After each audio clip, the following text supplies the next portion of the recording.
the much older chapel because it was so overdone. In this corner right here, I can, in this corner and around this spot here, I get the presence of a woman. And it's the same woman I get the presence of on one room upstairs in the place. And then we went all the way up into the attic, and there's a place in the attic I get her presence again. And she is someone who is extremely devotional and very lonely, very secretive, and seems to put a lot of her energies into being in the chapel here and into her life here. Because there's something about her life where she dare not speak her mind out or say what she feels. And so the intensity of her inner feelings is so strong that it's in several places in the house. Of course, in this place, you get the usual feelings you get in chapels. It's almost kind of like a crowd scene in a movie, is the only way I can describe it. It's sort of layered over with people and people and people and people for so many years of me coming here, all with that same feeling, of religious devotion and religious contrition and that kind of thing.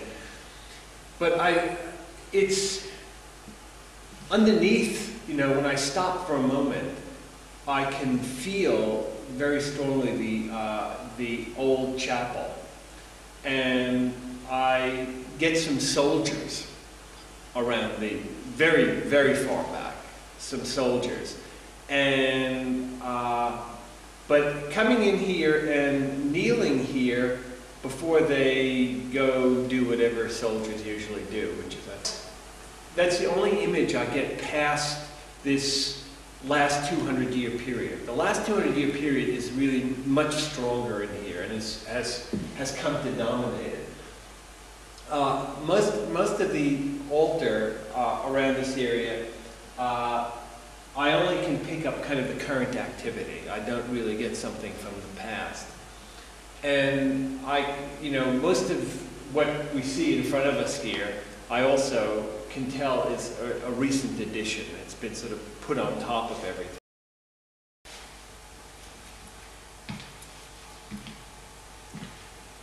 This is particularly interesting to me because of the feeling I had about seeing, people, soldiers coming in here and kneeling. I don't know where this is taken from, but the impression I got is that it's here because it's a kind of good luck charm, is the only way I can put it. It's something that was placed here because it was either used that way elsewhere and then put here, or was used that way once it was put here. But it was like a way of contacting assurance of things working out in your favor and what they did. And so it's kind of like a good luck charm. Oh, good. Well, Manfred, maybe you can tell me what you know about it now. Yes. Well, Peter, the story was the following. There was a very famous old Duke Rechberg, and he was in a fight, in a battle with the soldiers, and all people were thinking he would be dead, but he was not dead. And he came back very happy and alive.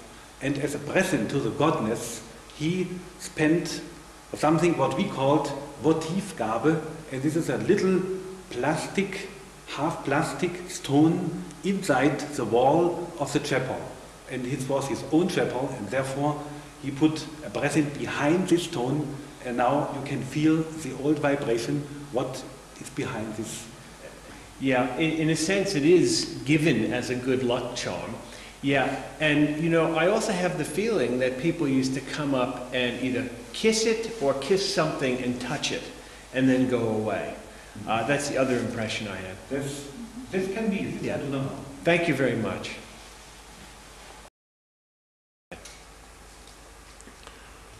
Okay, as I said before, this is either going to be very right or very wrong, but I had a series of things, and as I usually say, they're fragmented a bit. So the first thing I saw, very strikingly, facing me directly, was a very elderly man with white hair light eyes, very intense eyes, and he has a very sort of penetrating look, and there also seems to be humor under this look, but very intelligent, thoughtful kind of man. Then these just came in pieces. Then there was a chair with a wooden chair with a high back, but with, you know how in the middle of the back is kind of leather padding. Then I saw that briefly. And then all of a sudden I was looking at a Renoir painting for some reason. I couldn't understand. And it was a portrait of a woman reclining either in a park or on the grass, and she was wearing a hat and full dress. And then it changed again. I saw 3 men, and I think it was the same man I saw originally, but he's a little younger, and he has a small beard. I can't be sure it's the same man. And 3 men are standing in front of a very large painting in what either looks like a museum or a gallery. And they're discussing this painting. And the one with this painting has a very heavy gilt frame. It's a very large. It's larger than this painting. And I can't see the painting because it's on the wall, and I'm in this position in relation to it. I just see these men looking at it and discussing it. And the one with the small beard is wearing a light suit, very turn of the century kind of thing. I can't really say where. And the others are less distinct, but they seem to be discussing this painting. I don't know whether they're discussing, I almost feel like they're discussing it, maybe they have to do with buying them, I don't know, or have to do with something like that, but they seem to be having some kind of discussion about it. And this smaller man with the, with the penetrating eyes and the little beard seems to be in charge of this. He seems to be leading it somehow. And then I stopped there. So maybe you could tell me, did any of these men have anything to do with artworks? Yes, it was a very good picture from my grandfather. Yeah. And he had this stone all the time at his desk to fix some letters or things. Yeah, and that was a very good picture. Yeah, did he have anything to do with art or artworks or? He collected it. He collected art. Yes. Yeah, yeah. And was there a Renoir that he had anything to do with? A particular Renoir of this reclining woman? Because this was very clear, and I usually don't see art paintings when I do these things. Yes, of course. And did he collected? Did he ever have anything to do with, arranging to get a painting for someone else or advising people about them? Because he seemed to be advising these 2 men. He seemed to know a lot about it and was telling them about this painting that I was seeing hanging. It would be interesting to know if he ever had a Renoir or had anything to do with the purchase of a Renoir. I don't know. He was collecting religious things, pictures and so on. He was a clergyman, a teacher. And did he ever have a beard, or yes, yeah, he had a little beard like this. Yeah, a little beard like that. Light eyes, like Yeah, this. yeah. And he wasn't very tall, and thin build. Yes. Yeah. Middle tall. And kind of, he reminded me of being a bit wiry, and very intense feeling. That may be, yes. Yeah. Oh, you have a you have a picture. Yes. Yep, that's him exactly. This man definitely has a little white beard and white hair, and is of the right stature.